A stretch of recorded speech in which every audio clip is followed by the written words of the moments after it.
Welcome to episode 24 of the Cancer Pod. On today's episode, we're talking about constipation, what it is, and what you can do about it. I'm Dr. Tina Kaiser, and as Leah likes to say, I'm the sciencey one. And I'm Dr. Leah Sherman, and I'm the Cancer Insider. And we're two naturopathic doctors who practice integrative cancer care. But we're not your doctors. This is for education, entertainment, and informational purposes only. Do not apply any of this information without first speaking to your doctor.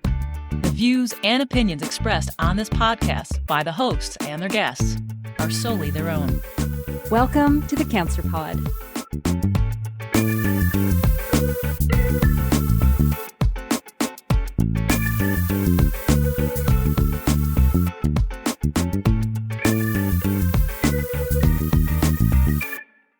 Hey, Tina.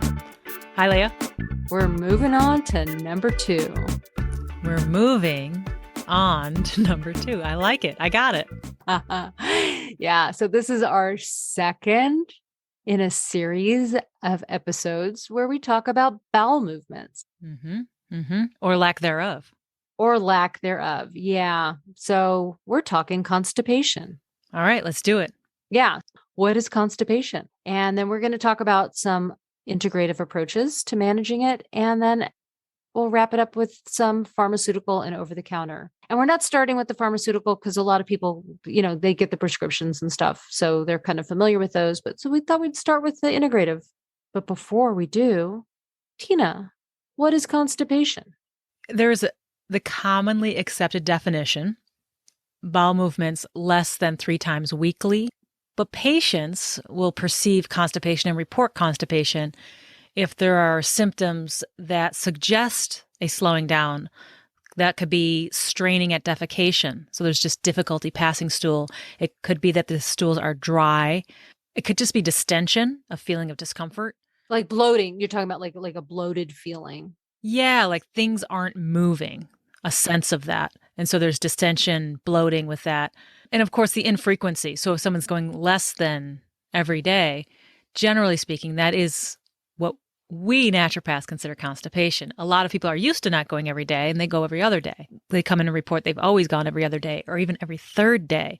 I wouldn't classify that as normal. I would still classify that as not frequent enough. Every day is kind of the bar we want to get to.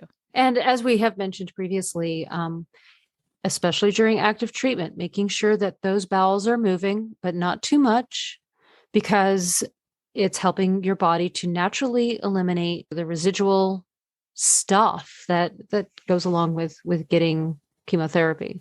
Yeah, because when you're constipated in particular, you reabsorb things in the small intestine, right? So you might be passing certain compounds or even drug compounds through your small intestine, but if it's not moving along at a normal pace, then you can reabsorb some of it and you really don't want to reabsorb it. It's expected to move along and out into the stool. Yeah. So keeping those bowels moving, but not too much. Mm-hmm. Really important. And so laxatives, right? There are different types of laxatives. They're not all the same. And they can be used singly and they can be used in combination. Yeah, I find that this is something that isn't talked about enough because, a lot of people are tackling at least mild constipation on their own, and just a foundational understanding of the fact that there's 4 different types of laxatives, both natural laxatives as well as prescription. There's osmotic, stimulant, softeners, and bulking agents. And so let me go through those a little more slowly. Osmotic laxatives create osmosis. What that is like magnesium, for example. I mentioned this in the last episode. When magnesium reaches the colon, it will pull water in with it. So that's considered an osmotic laxative. Right. So osmosis is the water moving across a barrier.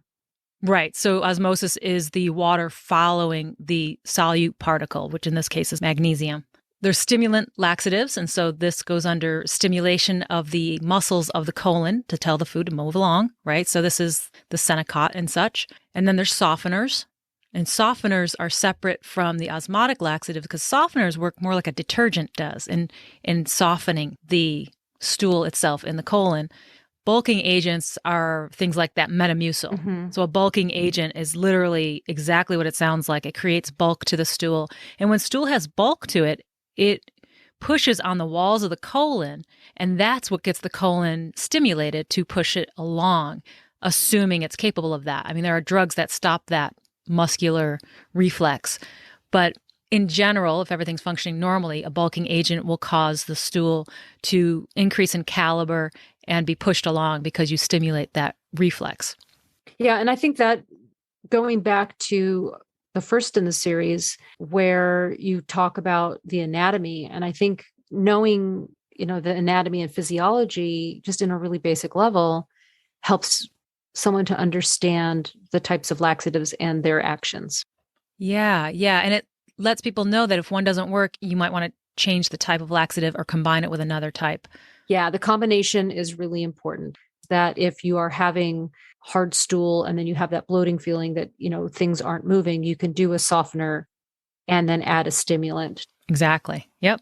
All right. So I guess that brings us to our first break. And when we come back, we're going to talk about integrative and naturopathic approaches to constipation. All right. See you on the other side. Prunes have quite the reputation for being laxatives.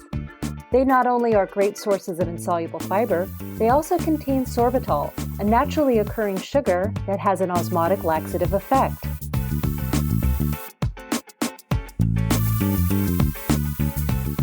All right, we're back after our little tea break, and we're going to talk about dietary and lifestyle approaches to managing constipation.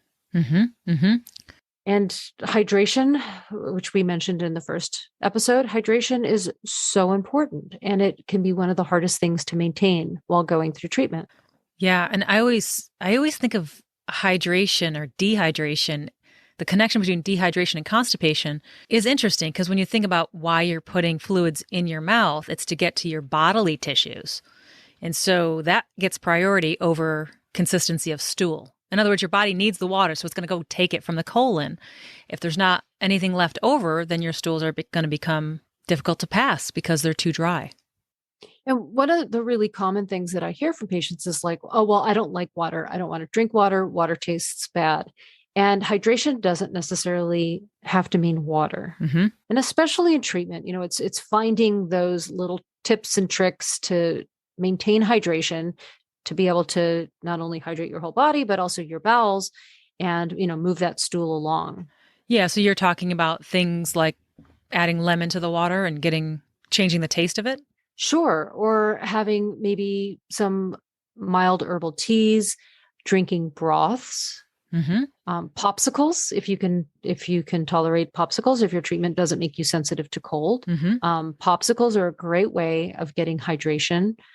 Jello, that's mostly water. That's hydration. Certain fruits. Sure. Melons like watermelon, cantaloupe, and then grapes. Yeah. Another great source of water. So it doesn't necessarily have to be, a bottle of water, a glass of water. Sure. That makes sense. You can find other ways and preferably not caffeinated. If tea is what you want and it's got some caffeine in it, that's probably okay. Ideally, some sort of uncaffeinated beverage. Right, right. So the herbal teas that have no caffeine, whether they're hot or cold, doesn't matter. Right. Yeah. Because you can make an iced tea, you can make an herbal green tea or, Yeah. Hibiscus or something. So yeah, there are other options besides just water. Yeah. And one of the things that I ask people to do if they're going through a treatment, they're really having a hard time keeping their fluids in, and I will sometimes have them just get the oral rehydration salts even. ORS, you can find that in stores or online, but I'm an advocate of that because it kind of gives them a little bit of everything. It's kind of like having the soup. There's a little more than just water going in. Yeah. And, and soups are nice, soups are easy. Probiotics in terms of food, probiotic foods. Yeah. Those are a fun one because there's so many.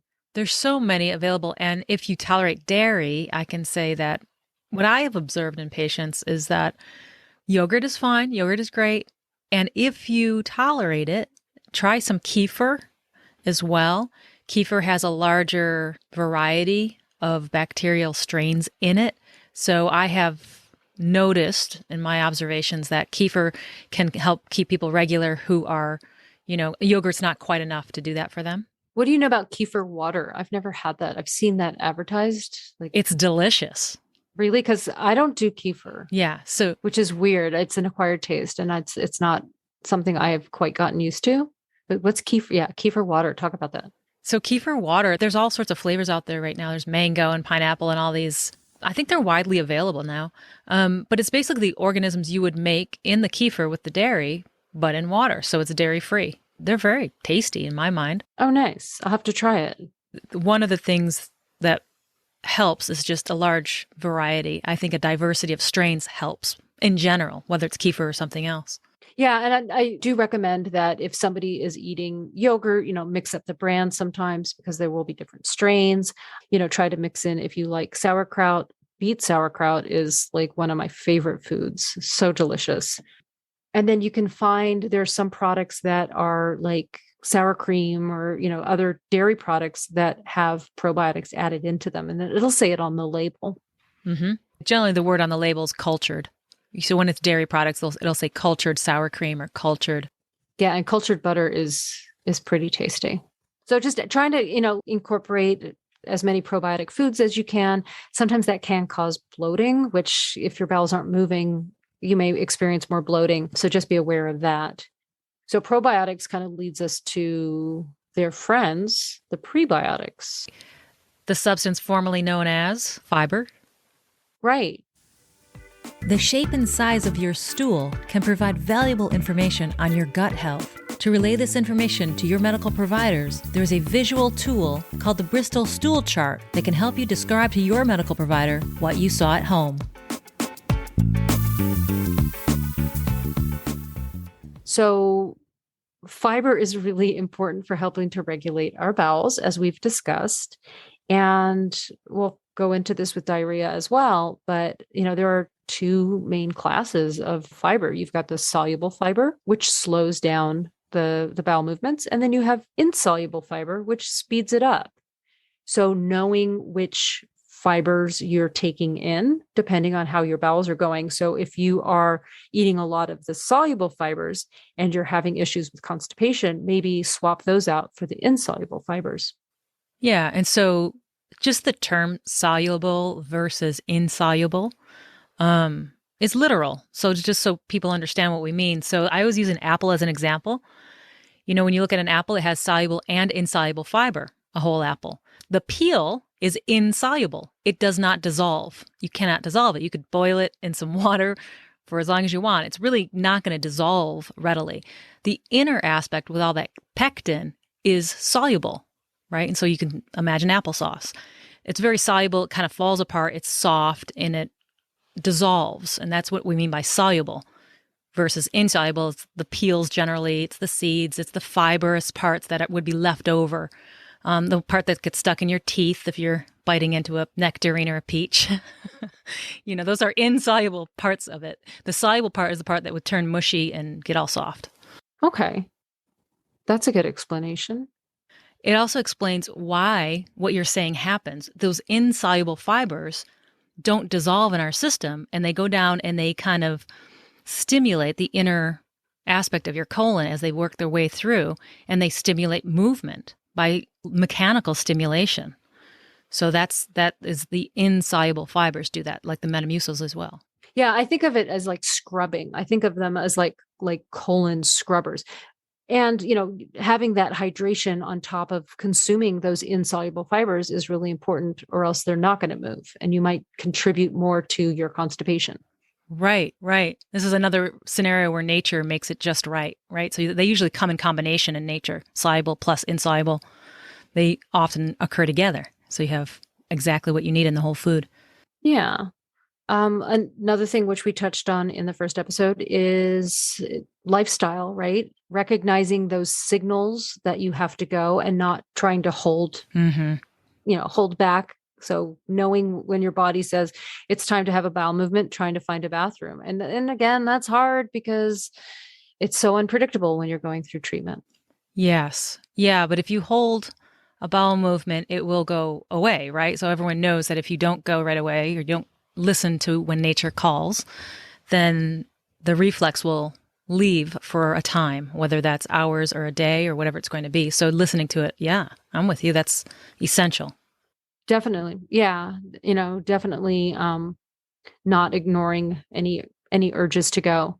And we mentioned movement. So whether it's walking or yoga or doing some little exercises in bed, sitting in a chair and just kind of marching in place while you're seated. Mm-hmm. There are, that's very important to getting those bowels moving.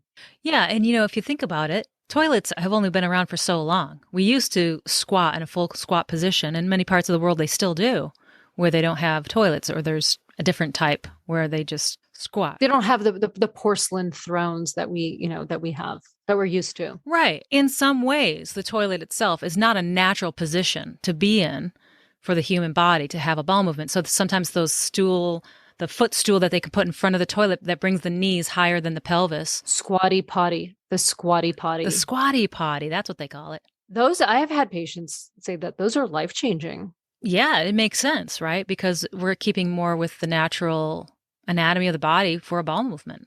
Yeah. Yeah. So that's, they're not our sponsor yet, but but there you go. And then kind of moving into like more of, the naturopathic approach, which would be kind of more herbs and supplements that help with constipation.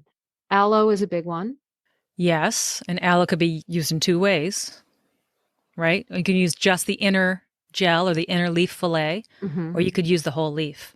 Right. And it's that external leaf that is the stimulant laxative. Mm-hmm. And so it's a lot harsher. And then sometimes that can lead to cramping. And so if it's not going to interact with any treatment that the patient is on, and I recommend aloe, then I typically recommend the inner leaf because I would rather kind of do a gentle approach than to risk cramping. Yeah, and the cramping is any stimulant laxative taken at a time that the stool cannot pass through for whatever reason will lead to cramping. So you're stimulating the muscles to push stool along and there's some reason it can't pass. Whatever that reason is, it can lead to cramping because the stool has nowhere to go. Right. So you do have to be careful with all stimulant laxatives, whether they're natural or prescriptive. And some other gentler approaches, slippery elm, Mm-hmm. and I guess, marshmallow could be in the same category. Yeah. Yeah, I think of slippery elm as a little more slippery. It does exactly what it sounds like. It lubricates the intestines. It's also very soothing to the intestines. So if there's any irritation, whether it's colitis or, ileitis or any kind of irritation along the way, slippery elm can be very soothing to the tissues. And what I have seen, I had one patient who used slippery elm powder to kind of do the dance between diarrhea and constipation. They were on targeted therapies and it would, their bowels were changing all the time. And they figured out how to use slippery elm to, just depending on how much they were using to kind of go between the two to manage their bowels. And they did a really good job. Yeah. Magnesium is another one, which we talk about all the time. And that one, I sometimes recommend it as a powder because then that way you can also do the dance. You can kind of add a little bit more to your water or your beverage and then pull back if you need to. It's a little easier than using capsules. It's way easier than using capsules and it's a little easier than breaking tablets. Yeah. Well, and magnesium, that's interesting. When you use it as a laxative, actually the least expensive magnesium makes for the best laxative over the counter. So magnesium oxide is very inexpensive. It's not a great magnesium if you're trying to get magnesium to your tissues, but if your object is to get it to your colon and pull in water and loosen your stool, it works well because it's so poorly absorbed compared to other forms out there. You can use other forms, magnesium citrate, glycinate, malate, whatever. If you take enough of them, you'll still have some reach the colon, but just so people know, the cheapest magnesium over the counter is magnesium oxide, and that really is probably one of the most effective for creating looser stools. And the brand that I think of, that's the powder that I have recommended, I think it's magnesium citrate. So that's also like a very popular, form of magnesium to kind of move the bowels. a kind of, I don't know, spa day of getting your magnesium in is soaking in an Epsom salt bath. Mm-hmm. So if you're able to get in and out of a bathtub safely, adding a nice amount of magnesium to the bath can also help to move things along. It's relaxing, so it helps to relax the bowels as well as all muscles in your body. Mm-hmm. But it also, I've seen it where it moves the bowels. Yeah. Yeah. And if you buy Epsom salt, you'll see one, that it is magnesium sulfate. That's what Epsom salt is. And on the label, they'll give you a recipe for creating a laxative if you took it internally. On all Epsom salts that I've seen, there's always a recipe on there if you were to use it as a laxative orally. And if you do it in a bathtub, just use a lot of it. You know, we measure it in cups when you put it in a tub. Oh yeah, yeah. Like you're getting, it's getting gritty in there. Yeah, you want to really saturate that water because the object is to get that to go through your skin. So you need plenty of it in the water to soak through your skin. Something else that we touched on in the previous episode was vitamin C. And, this isn't something that I recommend often because taking high dose of vitamin C might not be compatible with every treatment. But definitely, they talk about bowel tolerance when increasing levels of vitamin C. And that's because it can lead to diarrhea. So if you're constipated, but it's not something that I use often. So yeah, so vitamin C, oral vitamin C and bowel tolerance is an old-fashioned kind of thing to do, isn't it? Linus Pauling's beginning. Wasn't it? Didn't it start with Linus Pauling? What, him using it as a laxative?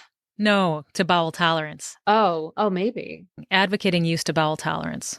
It's in the books 40 years ago, 50 years ago. Interesting. I was wondering where that started. You know what we didn't cover in the diet approach is dried fruits. Oh, yeah. Prunes, dried cherries. Actually, regular cherries. Yeah. Just there, just again, a lot of those fruits, plums do it, right? Because those are hydrated prunes. Well, yeah, you realize prunes have been around forever and known to be good for constipation or to relieve constipation, whether it's prunes whole or prune juice. They do function as both a fiber source as well as a mild stimulant. So there is something in the prune juice that does stimulate the bowels, but it's a mild stimulant. And they are often no longer called prunes. They're called dried plums. Right. They got rebranded. They were rebranded as dried plums. They're not your grandma's prunes anymore. That's right. They're I don't know, they're hip now. I don't know what they are. So yes, that's something else where I'm like, we totally forgot to mention that. So dried apricots, raisins, prunes, all of those. And there even is a compote recipe that I have seen handed out by the nurses and by the dietitians. And so I will put that a link to that in our show notes. I'll put that on our website, and then I'll put a link in the show notes. And so y'all can have your own compote. And it's nice because you can put it on toast or on pancakes or just even take a spoonful or so. And it's a great way to get those foods in and to get the bowels moving. Nice. And so just kind of going off of, we talked about probiotic foods. There are probiotics themselves that can help with constipation. I always caution if someone is going through active treatment that to not take probiotic capsules if your white blood cells are low, if you're told you have a low ANC. And then also, being cautious if you're getting immunotherapy, taking probiotics, because you don't want to favor just one strain of microbe. You want a diverse strain. And so that's, again, why the foods, in my opinion, are, the way to go, because you're getting a more diverse population. Yes, I totally agree when it comes to supporting the microbiota of the gut. Diversity is your friend. And there is something that is called symbiotics. And actually, I think that those would probably be not really the best thing, because it's probiotics and prebiotics, prebiotics being the food that the probiotics eat. It's mixed together. And, now that I think about it, I have seen formulas like that, and they can lead to gas and bloating. Yeah. Sometimes the symbiotics and specifically those prebiotics, like when they add FOS in particular, which is the fructo oligosaccharides, they tend to lead to bloating in some people. Yeah. I kind of think of it as, the the microbes like start eating and they're having a party, and it kind of leads to a little bloat. That's just the way I explain it. No, that's true. Yeah, they take in the sugar and they metabolize it out, and they could create all sorts of gaseous byproducts from that. Yeah. Yeah, which is not what you want when you're constipated. So before we go to break, I want to mention a lot of people like to drink coffee because it helps to stimulate their bowels in the morning. Any hot fluid can do that. So drinking a tall mug of hot water, I sometimes recommend that when patients wake up in the morning, before you reach for your cup of coffee, take in some hot water. You can add lemon. You don't have to. The lemon is just to mask the lack of flavor or the metallic flavor if that's going on. But yeah, you have a nice big hot mug of water before having the coffee, because it's that heat. And then when you're having the water, you're getting the hydration as well. I like that one. Yeah. Yes, because the coffee is slightly dehydrating, which you don't want. But, Right. We will always make room for someone's morning coffee. We're not going to take that from anybody. We're not going to take that away. But, you're sleeping at night, your body is taking all the water out of your colon ideally. And so let's rehydrate. Let's get some water in even before you have your coffee. Sounds practical. All right. So we'll be back. Ground flaxseed is a great source of both soluble and insoluble fiber. Other foods with insoluble fiber include whole grains, beans, lentils, peas, berries, dried fruits, popcorn, and almonds. Okay, so this is the part where we talk about pharmaceutical and over-the-counter treatments for constipation. So going off of what you said is there are the osmotic agents, and those are things like you mentioned magnesium. Magnesium citrate is a really common one that patients can use. Lactulose is another one, and Miralax. And then the next category would be stimulants, and that would be like Senna. So like Senokot.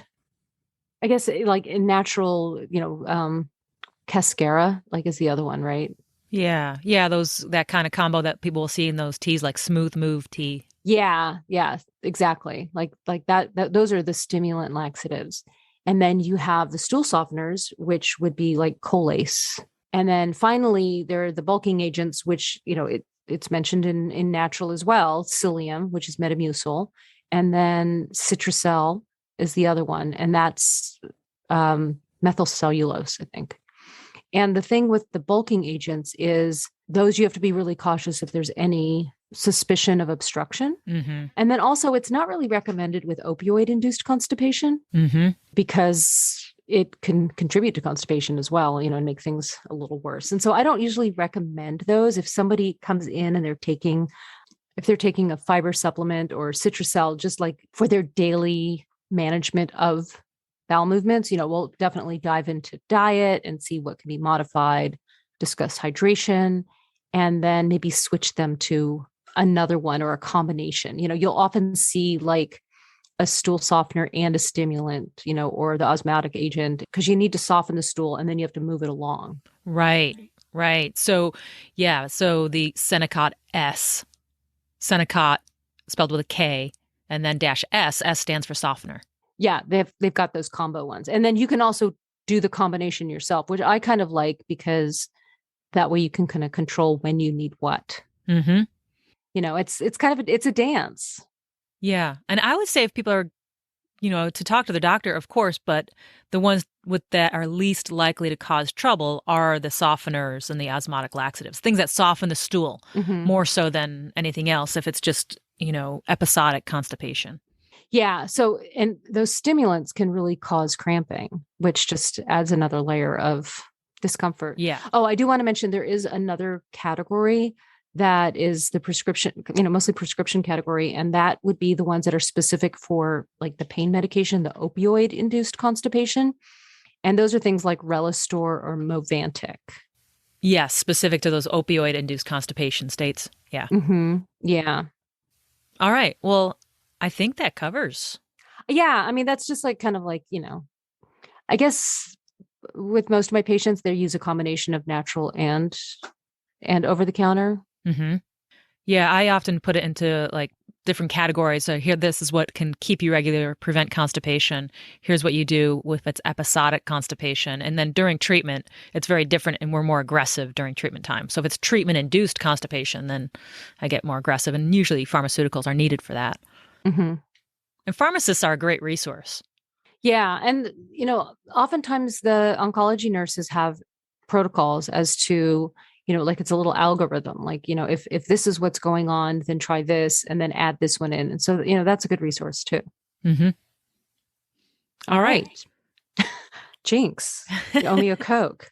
I hope everyone has stereo on because that was in stereo. Hey, so this brings us to our song. Our song. The song is Constipated, and it's by Weird Al.